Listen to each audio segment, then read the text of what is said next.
Convicting yourself for survival was virtually guaranteed.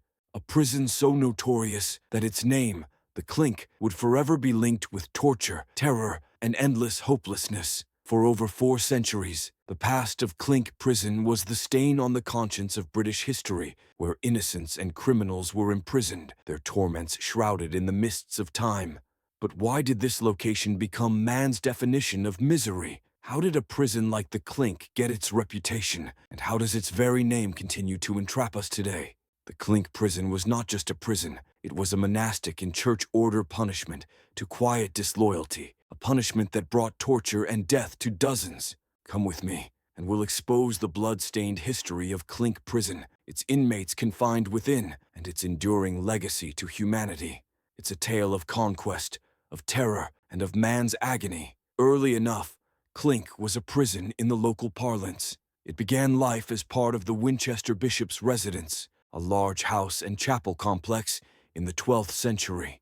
It was subsequently named Clink, perhaps because of the clinking chains and locks, perhaps to lure, as it was to meet a dire end. It was subsequently used to jail, in its goals, people who were obstinate against the church or state. By the 16th century, the Clink had become a jail for every man or woman that dared to mock satirically the crown or church. The Clink under Henry VIII and the English Reformation was used solely to imprison religious dissenters, heretics, and political offenders, most of whom were tortured and killed for their beliefs. To Henry VIII, Clink was a symbol of the unobstructed monarchical power of the king, above all else because he had defected from the Catholic Church to create the Church of England. Any individual who would challenge Henry by rejecting him as supreme religious authority, priests, peasants, and courtiers, would be jailed at Clink without even a trial. Besides its place in the history of the Reformation, Clink also accommodated other political prisoner legends of the all-too-often dangerous battles for power that were typical of the English monarchy at these times.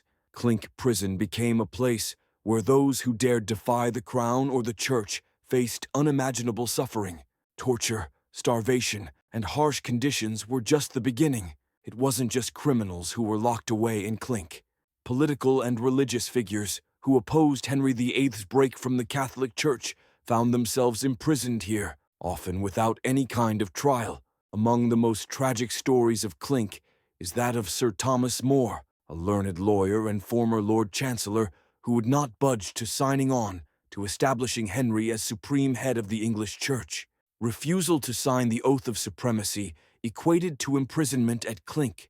Within, More's religion and religious beliefs led him to answer to most as a martyr. Lastly, he was beheaded in 1535 for being committed solely to his faith, even when he had not committed anything evil.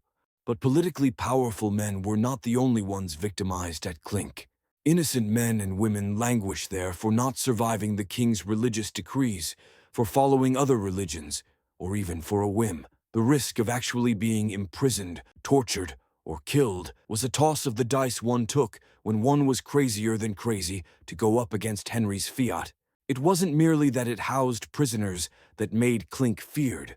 Also in the mix was the inhuman and sadistic treatment of such prisoners. Day one of Clink was horrible.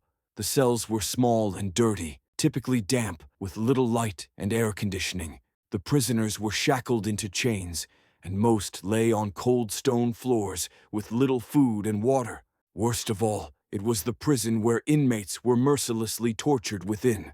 The rack, which had been stretched to any seeming limit in doing so, was employed too frequently to have enough to spare in donating to use in extracting confessions from inmates. The rack would stretch a prisoner from arm to the breaking point, or even limb just snapping off of their body, to such an extent that in no time at all, the majority of them would be pleading for mercy. To others, nonetheless, the agony was intolerable, and dying at the hands of the injuries they received while being tortured was kind, given what would have been inflicted upon them had they survived. Lonely solitude was another cause of misery in Clink. The prisoners were kept in solitary confinement, with no other prisoners for years and months, even in darkness. Solitude made the majority of prisoners insane, and mental damage was far worse than physical torture. The prisoners never changed positions, and came in contact with other human beings, and it caused complete physical and mental collapse. Clink survivors of the trial and Clink were brutally killed in public, the usual way of making an example. Bishop John Fisher, who refused to break with Rome by Henry VIII, was spending his dying days in Clink before being executed by beheading. His dying words, replete with religion and obstinacy, went into history books, and his death still symbolized the growing tension between crown and church.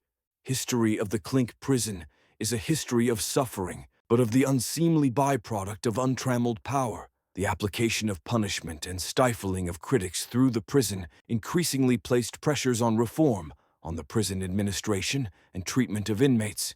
Clink was the only sphere of the church and monarchy, two institutions that had access to violence and torture in trying to intimidate people. Last, when the abuses of the Clink became more widely known to the populace at large, clamors erupted for reform. Prisons did start to reform, in fact, during the 17th and 18th centuries, and the attitude concerning justice and human rights improved more. Whatever was being done to the prisoners in the Clink lent credence to the call to reform the prisons, although it would be some additional decades before it was to occur.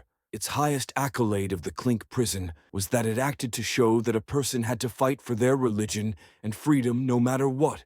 The men and women that were imprisoned there on religious or political belief charges were martyrs to all mankind. Men such as Sir Thomas More and Bishop John Fisher are remembered today because they advocated what was right even when it appeared as though there were insurmountable odds against them. Clink prison has vanished, but its bad name remains as a reminder to us regarding state power and the dangers of uncritical acquiescence. The suffering endured there wasn't physical injury. Something was being done in atonement for the way fear, domination, and brutality were being called upon as part of exerting control. But in all their defeats, these prisoners of war here never lost hope, and what they did was a testament quite clear that has touched us so deeply. Looking back, we must never ever forget what we are doing with Clink. It is not a weepy past, but a heroic past of heroism and determination for justice. If this weepy history gets you, don't forget to like, share, and subscribe. Let us learn from the past so we can have a better future.